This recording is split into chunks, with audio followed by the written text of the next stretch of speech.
The rain fell in relentless sheets, hammering the cracked pavement outside the small, weathered house on Maple Street. Arthur Grayson, 70 years old, stood under the sagging porch, his thin frame hunched against the cold. His gray hair clung to his scalp, soaked through, and his eyes, once sharp and commanding, now carried a quiet weight, a mixture of exhaustion and unspoken resolve. In his hand was a single suitcase, its leather frayed from years of use. The door behind him was locked, the key no longer his. "You're a burden now, Dad," Michael had said, his voice sharp as a blade. His son, 42, broad-shouldered and impatient, had stood in the living room just hours ago, his arms crossed. "No job, no money, no purpose. I can't keep carrying you." The words had stung, not because they were true, but because they came from the boy Arthur had raised, the boy he'd sacrificed everything for.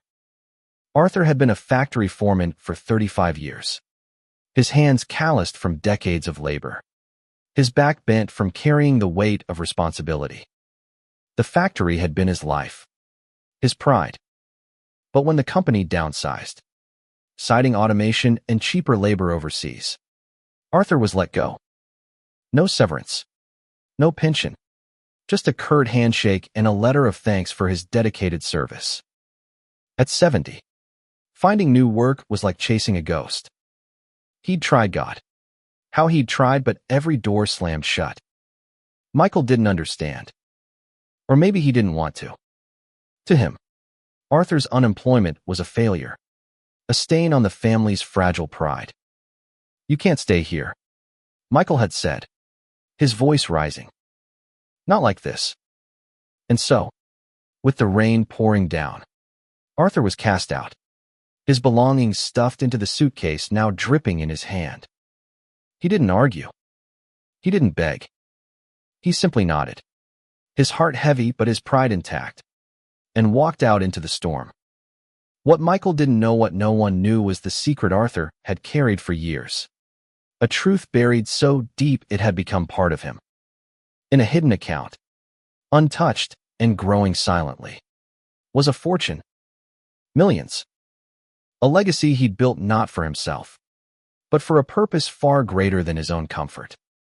It began 20 years ago, during a late shift at the factory. Arthur had stumbled across a discrepancy in the company's books, a small, overlooked error in the payroll system that funneled fractions of cents into a dormant account. It wasn't theft. Not exactly. The money was unclaimed. A glitch in the system no one bothered to fix. Arthur, ever meticulous, had redirected it. Not out of greed, but out of a quiet, burning need to secure something for the future.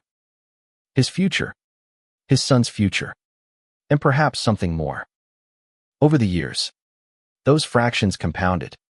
Invested carefully in stocks and bonds under a shell company he'd set up with the help of an old friend, a financial advisor who'd long since passed. Arthur never touched the money. He lived modestly, his clothes patched, his meals simple. To the world, he was just a working man, nothing more. To Michael, he was now a failure, a relic to be discarded. The rain stung his face as he walked down the street, the suitcase dragging at his side. He had no destination. Not yet.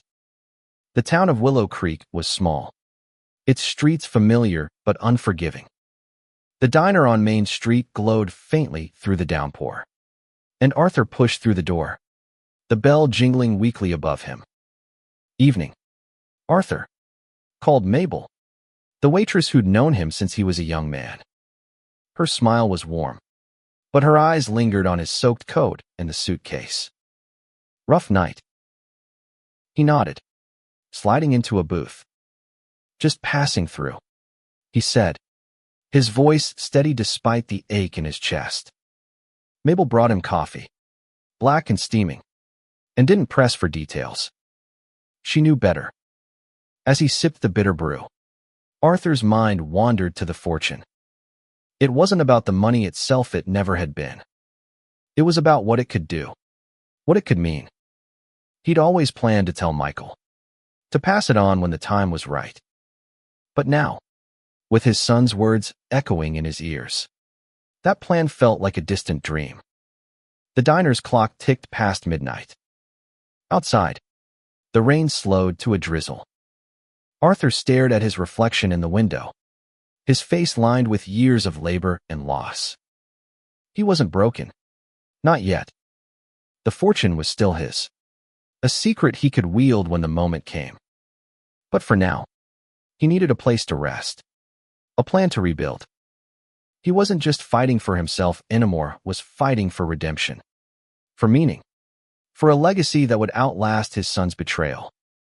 He finished his coffee, left a crumpled dollar on the table, and stepped back into the night. The suitcase felt heavier now, but his steps were steady. Arthur Grayson was down, but he was far from out. The streets of Willow Creek were quiet, the kind of quiet that settled over a small town when the world felt too heavy to speak. Arthur trudged through the damp night, his shoes squelching against the pavement. The suitcase swung at his side, a constant reminder of his displacement. He wasn't sure where he was going, only that he couldn't stop moving. Not yet. The neon sign of the Willow Creek shelter flickered in the distance, a beacon of last resort. Arthur had never imagined himself here. He'd driven past it countless times, tossing a few dollars into the donation box at the diner, never thinking he'd one day need its refuge. But pride wouldn't keep him warm tonight, and the shelter was the only place open at this hour. Inside, the air smelled of disinfectant and stale coffee. A young woman at the front desk, her hair pulled back in a messy bun, looked up from a worn paperback. "Evening," she said, her voice kind but tired. "Need a bed?" Arthur nodded, his throat tight. "Just for tonight," he said, though he wasn't sure if that was true. She handed him a form, and he filled it out with trembling hands, the pen scratching against the paper. Name, Arthur Grayson. Age, 70. Reason for stay, temporary displacement. The words felt like a confession, each one a weight on his chest. The shelter was sparse but clean, with rows of cots lined against the walls. A few other occupants were already settled men and women, young and old, their faces etched with stories they'd rather not tell. Arthur chose a cot near the window, setting his suitcase beneath it. He lay down, the thin mattress creaking under his weight, and stared at the ceiling, where a water stain spread like a dark cloud. Sleep didn't come easily.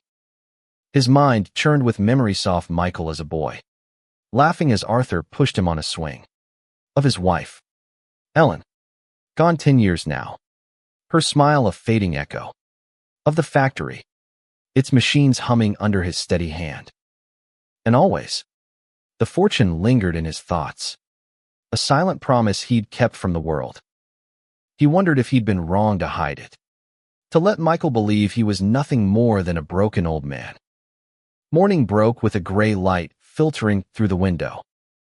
Arthur rose, his joints stiff, and joined the others for breakfast, a bowl of oatmeal and a slice of toast, served by volunteers who moved with quiet efficiency. He ate in silence, listening to the murmur of conversations around him. A man across the table, his beard streaked with gray, spoke of losing his home to medical bills. A woman nearby whispered about a fire that had taken everything. Arthur listened, his heart heavy with their pain, and realized he wasn't alone in his loss. After breakfast, he wandered into the shelter's common room, where a bulletin board was plastered with flyers, job postings, support groups, housing resources. One caught his eye, a community center seeking volunteers to teach basic skills to the unemployed. Carpentry, mechanics, bookkeeping, the kind of things Arthur knew by heart. He tore off the contact number, his fingers lingering on the paper. It wasn't much, but it was a start. By midday, he'd made a call and secured a meeting with the center's director, a woman named Clara who spoke with a warmth that put him at ease. "We could use someone like you," she said, her eyes scanning his weathered hands. "You've got experience, and these folks need someone who's been through the ringer." Arthur nodded, a flicker of purpose stirring in his chest. He wasn't ready to give up. Not yet. As he left the shelter, the rain had stopped, leaving the air crisp and clean. He walked to a nearby park, sitting on a bench to gather his thoughts. The fortune was still there, untouched, waiting. But it wasn't time to reveal it, not yet. He needed to rebuild, to prove to himself, and maybe to Michael, that he was more than the sum of his failures. The community center was a chance, a small step toward something greater.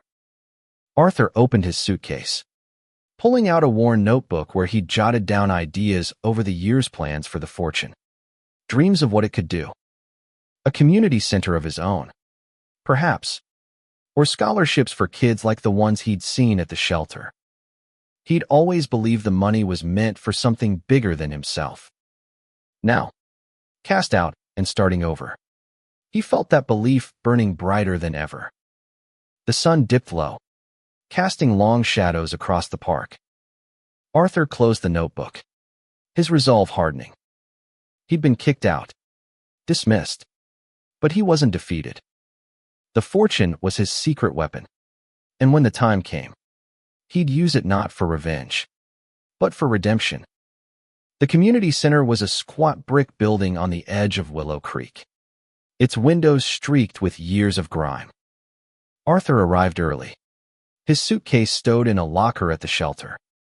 He wore his best shirt, ironed carefully with a borrowed iron, though the cuffs were frayed. His hands, rough from years of labor, felt oddly empty without a tool to hold. But his heart carried a spark of hope. Clara, the director, greeted him at the door. She was in her 50s, with laugh lines etched deep and eyes that saw more than they let on. "You're punctual," she said, leading him inside. The center smelled of sawdust and coffee, a mix of creation and comfort. "We don't get many volunteers with your kind of experience." They sat in her office, a cluttered space filled with files and faded posters about hope and resilience. Clara explained the program, a 6-week course for the unemployed, teaching practical skills to help them find work. Arthur would lead a carpentry workshop, showing people how to build simple furniture, repair homes, maybe even find pride in their hands again. "It's not glamorous," Clara said, "but it matters." Arthur nodded, his mind already turning.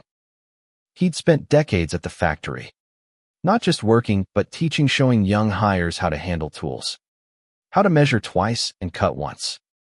This was different, but it felt right. "I'm in," he said, his voice steady.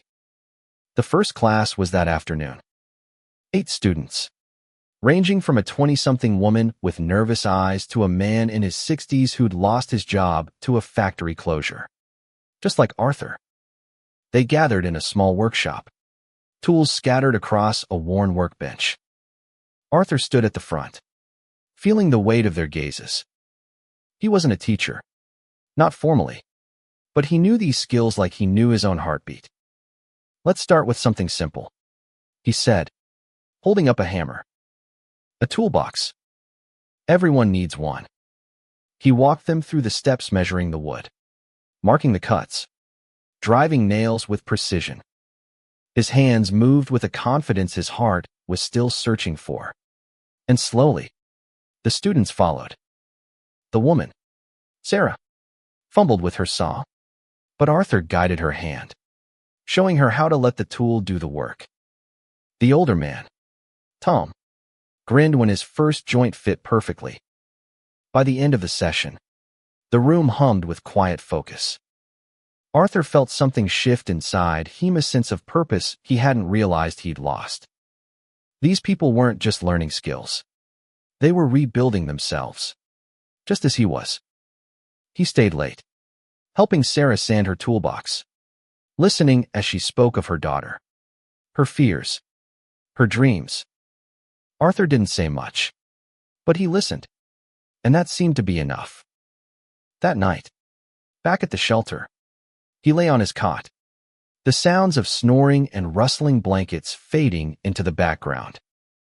He thought of Michael, of the cold dismissal in his son's eyes. The pain was still there, sharp and raw, but it was tempered by the day's work. He'd made a difference, however small, and that was something Michael couldn't take away. The fortune lingered in his thoughts, as it always did. He'd checked the account that morning, using a library computer. The numbers were staggering, a reminder of the power he held. But power wasn't what he wanted, not yet. He wanted meaning, connection, a reason to keep going. The community center was a start, but he knew it was only the beginning. Over the next few days, Arthur settled into a rhythm. Mornings at the shelter, afternoons at the center, evenings in the park with his notebook, sketching plans. He wrote about a community fund, a way to use the fortune to help people like Sarah and Tom, people who'd been cast aside but still had fight in them. The ideas flowed, each one a brick in the foundation of something new. But Michael's words haunted him. No purpose, his son had said. Arthur knew he had purpose, he always had. The challenge was proving it, not just to Michael but to himself. He thought of his wife, Ellen, and her belief in second chances. "You're stubborn, Arthur," she'd once said, laughing. "But that's what makes you unstoppable." He clung to that memory, letting it fuel him. As the week ended, Clara pulled him aside. "You're good at this," she said. "The students trust you. They see you've been through it." She hesitated, then added, "You ever think about doing this long term?" Arthur looked at her, the question settling deep. Long term.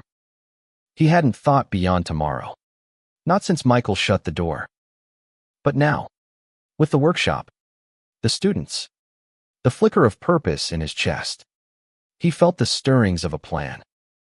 Not just for the fortune, but for himself. "I might," he said, and for the first time in weeks, he smiled. Weeks passed, and Arthur's life found a fragile rhythm.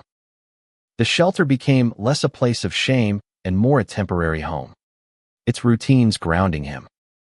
The community center, though, was where he came alive. His carpentry class grew, word spreading among the unemployed and displaced of Willow Creek. Soon, he had 12 students, their faces a mix of hope and skepticism, each carrying their own burdens. Sarah, the young woman from his first class, became a regular, her toolbox now a source of pride. She'd started bringing her daughter, Lily, a 6-year-old with wide eyes and a quick laugh. Arthur taught Lily how to sand wood, her small hands clumsy but eager. Watching them together, he felt a pang for Michael, for the days when his son had looked at him with that same trust. But he pushed the thought aside, focusing on the present. One afternoon, as the class worked on building simple chairs, Tom, the older student, approached Arthur. "You ever think about why we're here?" he asked, his voice low. "Not just in this class, but here, scraping by." Arthur paused, a hammer in his hand. "Every day," he said honestly. "But I figure it's not about why we fell. It's about what we build from it." Tom nodded, his eyes distant. "Lost my job, my house, my wife. Thought that was the end. But this," he gestured to the half-finished chair. "This feels like a start." Arthur understood. The workshop wasn't just about carpentry. It was about reclaiming something lost. For him, it was purpose. For Tom, it was dignity. For Sarah, it was hope for her daughter. Each student carried a piece of the puzzle. Arthur was beginning to see a vision of what his fortune could do. That evening, he sat in the park, his notebook open. The ideas were clearer now. A community center, bigger than Clara's, with workshops, job training, childcare for people like Sarah. A place where the forgotten could rebuild. The fortune could fund it, sustain it, make it a beacon for Willow Creek and beyond. But it was still a dream, and dreams required action. The next day, Clara introduced him to a local businessman, Henry, who donated tools to the center. Henry was in his 60s, with a sharp suit and sharper eyes. "Clara says you're a natural," he said, shaking Arthur's hand. "Ever thought about running your own program?" The question caught Arthur off guard. "I'm just helping out," he said, but Henry's words lingered. Running a program meant responsibility, visibility, things he'd shied away from since the factory closed. But the fortune changed everything. It wasn't just money. It was power to create, to heal. Henry invited him to a community meeting that weekend, a gathering of local leaders discussing Willow Creek's future. Arthur hesitated but agreed. The meeting was held in the town hall, a drafty building with creaking chairs and a flickering projector. Arthur sat in the back, feeling out of place among the suits and confident voices. They spoke of budgets, zoning laws, revitalization projects, things Arthur had never concerned himself with. But when the topic turned to unemployment and homelessness, he leaned forward. "We need more than shelters," Clara said, her voice firm. "People need skills, purpose, a way back." Arthur's heart quickened. He saw his chance, not to speak of the fortune not yet, but to plant a seed. When the floor opened for comments, he stood, his voice steady despite the eyes on him. "I've been teaching at the center," he began. "Folks there aren't just looking for a handout. They want to work, to build. We need a place that gives them that chance, a real hub for training, for starting over." The room was quiet. Then Henry nodded. "That's a big idea, Arthur. Got a plan to back it up?" "Not yet," Arthur admitted, his mind racing. "But I'm working on it." After the meeting, Clara pulled him aside. "You surprised me," she said, smiling. "You've got fire in you. Keep pushing." That night, Arthur couldn't sleep. The shelter was quiet, but his mind was loud with possibilities. The fortune was no longer just a secret, it was a tool, a way to turn his vision into reality. But he needed more than money. He needed allies, a plan, a way to prove to Willow Creek and to Michael that he wasn't finished. He thought of his son, the distance between them growing with each passing day. Part of him wanted to march to Michael's house, reveal the fortune, and watch his son's face crumble. But that wasn't the man Arthur was. Revenge wouldn't heal the wound. Only purpose could. As dawn broke, Arthur made a decision. He'd start small, building trust at the center, learning from Clara and Henry. The fortune would wait, but not forever. He'd use it when the time was right, when he could show the world and his son what he was truly capable of. Arthur's days at the community center became his anchor. The carpentry class was now a cornerstone of the program, with students producing tables and chairs for the shelter and local families. Sarah's daughter, Lily, had taken to calling him Grandpa Arthur, a nickname that warmed his heart even as it reminded him of Michael's absence. The work was hard, but it was good, each nail driven, each piece of wood sanded smooth. Felt like a step toward something bigger. Clara noticed the change in him. "You're not just teaching," she said one afternoon, watching him help a student align a table leg. "You're building something here, Arthur. Something real." Her words stayed with him, fueling the ideas in his notebook. The community center he envisioned wasn't just a building, it was a lifeline. A place where people could find not just skills, but hope.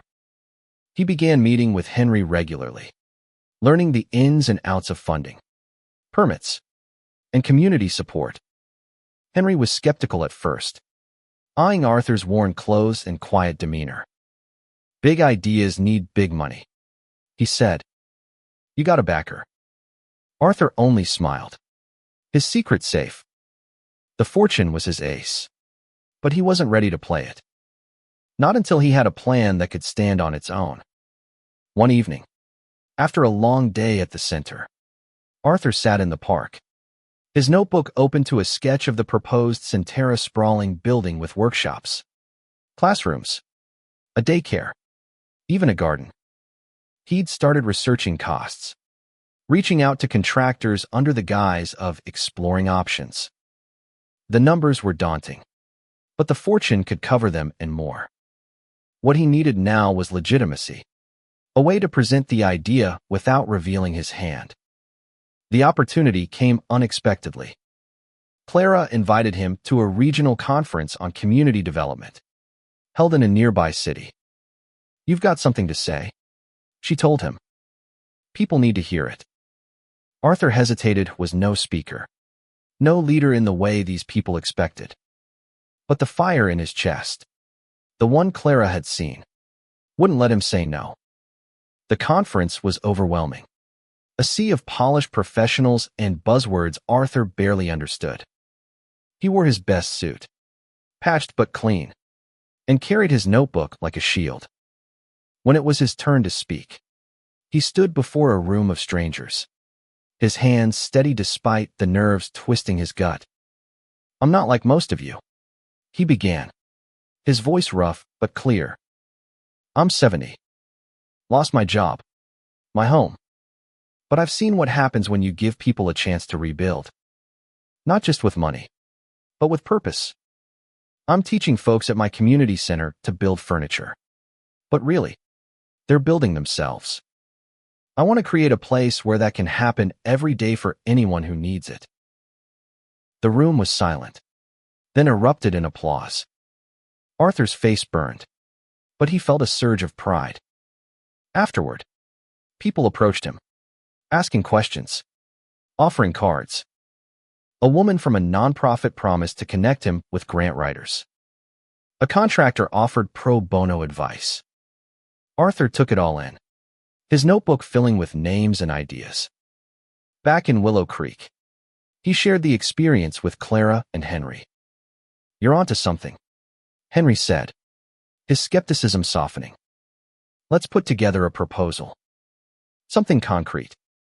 Arthur agreed, and they spent weeks drafting a plan, a community hub for Willow Creek, with programs for job training, childcare, and mental health support. Arthur poured his heart into it, though he kept the fortune hidden, citing potential investors when pressed. The process was grueling, but it gave him purpose. He thought less of Michael's betrayal and more of the people he could help. Sarah, Tom, Lily, they were his reason now. But late at night, when the shelter was quiet, he wondered if Michael would ever see what he was building.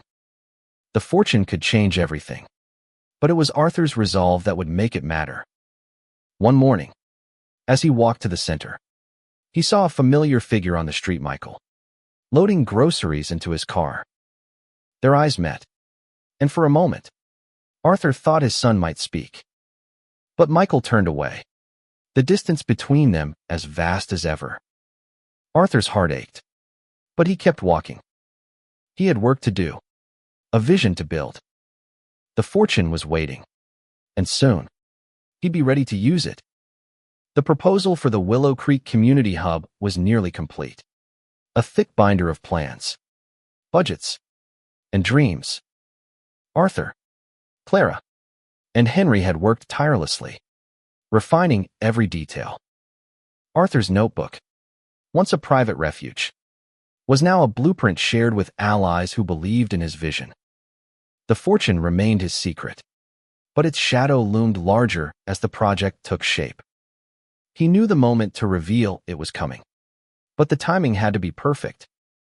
The community center's carpentry class had grown to 15 students, and Arthur's role had expanded. He now led workshops on basic mechanics, drawing on skills he'd honed at the factory. His students were a mix of ages and stories. Some, like Sarah, were young parents fighting for their kids. Others, like Tom, were older, battered by life but unwilling to give up. Arthur saw himself in all of them, and their progress fueled his determination. One afternoon, as he helped a new student, Javier, repair a bicycle, Clara rushed into the workshop, her face alight. "We got an invitation," she said, waving a letter. "The State Development Board wants to hear our pitch. They're offering grants for community projects." "Arthur, this is it." The news hit him like a jolt. A grant could legitimize their plan, draw attention, and open doors. But it also meant scrutiny, questions about funding. Arthur's fortune could cover the costs, but revealing it now risked derailing everything he'd built. He needed to be strategic, to prove the hub's worth before showing his hand. The pitch was set for a month later, in the state capitol. Arthur threw himself into preparation, working late with Clara and Henry to perfect their presentation. He practiced his part in the shelter's bathroom, speaking to the cracked mirror, his voice growing stronger with each rehearsal. He wasn't just pitching a building. He was pitching redemption, for himself and for everyone who'd been cast aside. But the past wasn't done with him. One evening, as he left the center, Michael was waiting outside, leaning against his car. Arthur froze, his suitcase suddenly heavy in his hand. His son's face was unreadable, a mix of anger and something softer regret. "Perhaps." "Dad," Michael said, his voice low. "We need to talk." Arthur's heart pounded, but he kept his expression steady. "You made it clear there's nothing to say." Michael flinched, then stepped closer. "I was wrong. I didn't know how hard it was for you. I saw you at that conference. People were talking about you, about your ideas. I didn't realize." Arthur waited, his silence a shield. Michael's words were a crack in the wall between them, but they weren't enough. "Not yet. You thought I was nothing," Arthur said, his voice quiet but firm. "You threw me out." "I know," Michael said, his eyes dropping. "I was angry. I thought you'd given up. But you haven't, have you?" Arthur didn't answer. The fortune burned in his mind, a secret he wasn't ready to share. "Not with Michael. Not like this. I've got work to do," he said, turning away. "You know where to find me." The encounter shook him, but it also clarified something. Michael's apology, however small, was a sign that his son was watching, that his actions were rippling outward. Arthur returned to the shelter, his resolve hardened. The pitch was his chance to show what he could do, not just for himself, but for Willow Creek. The day of the pitch arrived, and Arthur stood before the state board, his hands steady despite the weight of the moment. Clara and Henry flanked him, their presence a reminder of the trust he'd earned. He spoke of the hub, of the people it would serve, of the hope it could ignite. His voice carried the weight of his years, his losses, his dreams. The board listened, their faces unreadable, but Arthur felt the room shift, felt the power of his vision taking hold. As they left the building, Clara squeezed his arm. "You did it, Arthur. They're listening." He nodded, but his thoughts were elsewhere. Michael's face lingered in his mind, a reminder of the personal stakes. The fortune was still his secret, but its purpose was clearer than ever. The hub wasn't just a project, it was his legacy, a way to prove that even a man cast out could rise again. And when the time came, he'd show Michael, not with anger, but with action. The state board's response came 2 weeks later, a provisional grant. Enough to start planning the Willow Creek Community Hub, but not enough to build it. Clara was ecstatic. Henry pragmatic. But Arthur felt the weight of what was still needed. The fortune was no longer just an idea, it was the key to making the hub real. He knew the time to reveal it was approaching. But he needed to do it carefully, without losing the trust he'd built. The community center buzzed with excitement. Word of the grant had spread, and Arthur's students began to see him differently, not just as a teacher, but as a leader. Sarah brought him a drawing from Lily, a crayon sketch of a building with a sign that read Grandpa Arthur's Place. He tucked it into his notebook, his heart swelling. This was why he'd kept the fortune hidden, why he'd endured the shelter, the rejection. It was for them. But Michael's reappearance complicated things. He'd started showing up at the center, lingering at the edges of Arthur's classes, watching but not speaking. Arthur felt the tension, the unspoken questions. Did Michael want reconciliation? Or was he just curious? Arthur wasn't ready to trust him, not after the betrayal. But he couldn't ignore the pull of family, the hope that his son might see him for who he was. One evening, as Arthur locked up the workshop, Michael approached. "I want to help," he said, his voice tentative. "With your project. I know I messed up, Dad, but I see what you're doing. It's big." Arthur studied his son, searching for sincerity. "Why now?" he asked. "Because I'm not a failure anymore." Michael winced. "I was wrong. I didn't know you had this in you. Let me make it right." Arthur wanted to believe him, but trust was a fragile thing. "Help by showing up," he said. "Not just for me, but for them." He nodded toward the workshop, where Sarah and Tom were cleaning up. Michael nodded, and for the first time, Arthur saw a flicker of the boy he'd raised. The next day, Arthur met with Henry and Clara to discuss the grant. "We need more funding," Henry said, spreading out spreadsheets. "This covers planning, maybe a down payment on land. But construction, staffing, that's millions." Arthur took a deep breath. This was it. "I have a source," he said, his voice steady. "A private fund. It's substantial." Clara raised an eyebrow. "How substantial?" "Enough to build the hub," Arthur said, "and keep it running for years." Henry leaned forward, his eyes narrowing. "You've been sitting on this. Why didn't you say something?" Arthur hesitated, then told them the truth, not the details of the fortune's origin, but its purpose. "I've been saving for years," he said. "Not for me, but for something like this. I didn't want it to be about the money. I wanted it to be about the people." Clara's expression softened. "You're full of surprises, Arthur Grayson." They agreed to keep the fund anonymous, channeling it through a trust Arthur would set up. He contacted his old friend's son, a lawyer named David, who helped him establish the Willow Creek Legacy Trust. The fortune, now over $10 million, was transferred, its origins obscured to protect Arthur's privacy. The trust would fund the hub, with Arthur as an advisor, not a figurehead. He wanted the focus to remain on the community, not his story. As the plans moved forward, Michael began volunteering at the center, helping with small tasks, getting to know the students. Arthur watched him, torn between hope and caution.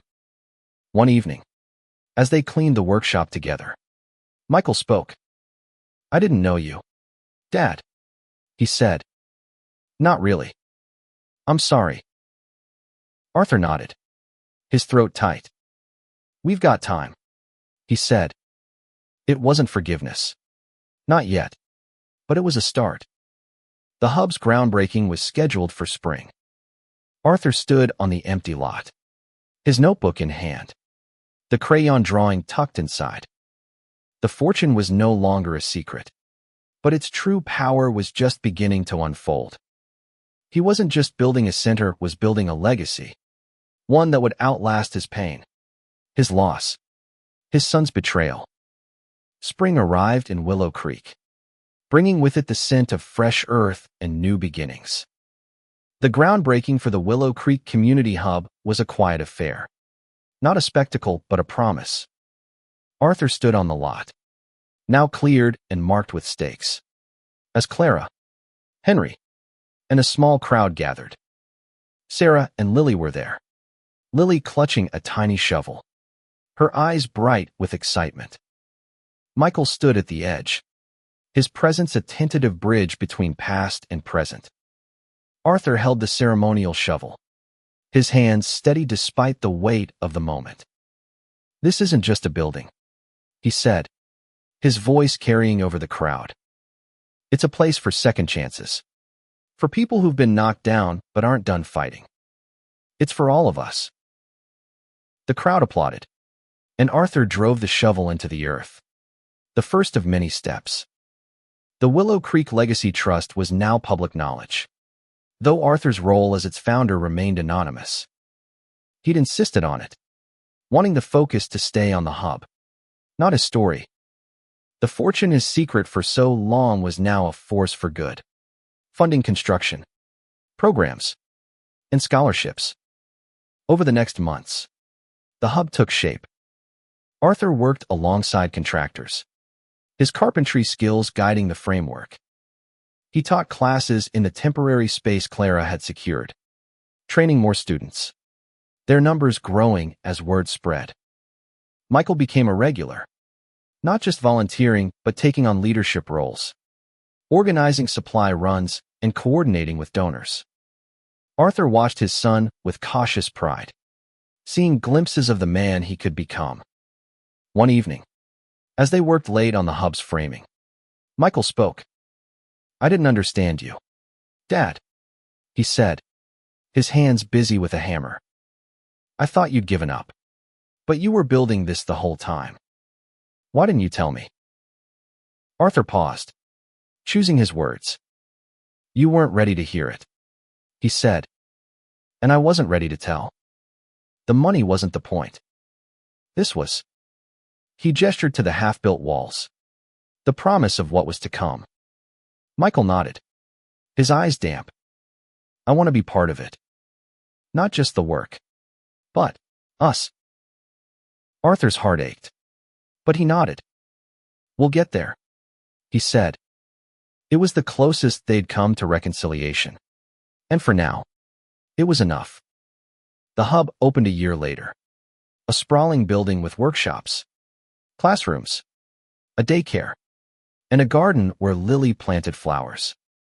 Arthur walked its halls, his suitcase long since stored away, replaced by a sense of purpose that felt like home. His students Sarah, Tom, Javier, and dozens more were now teachers themselves, passing on what they'd learned. At the opening ceremony, Clara handed Arthur a plaque, engraved with the words Willow Creek Legacy Hub, built on second chances. He didn't speak, his throat too tight, but the crowd's applause said enough. He thought of Ellen, of her belief in him, and felt her presence in the moment. Michael stood beside him, their shoulders brushing. "I'm proud of you, Dad," he whispered. Arthur didn't reply, but he squeezed his son's arm, a silent acknowledgement. The pain of their past wasn't gone, but it was healing, one day at a time.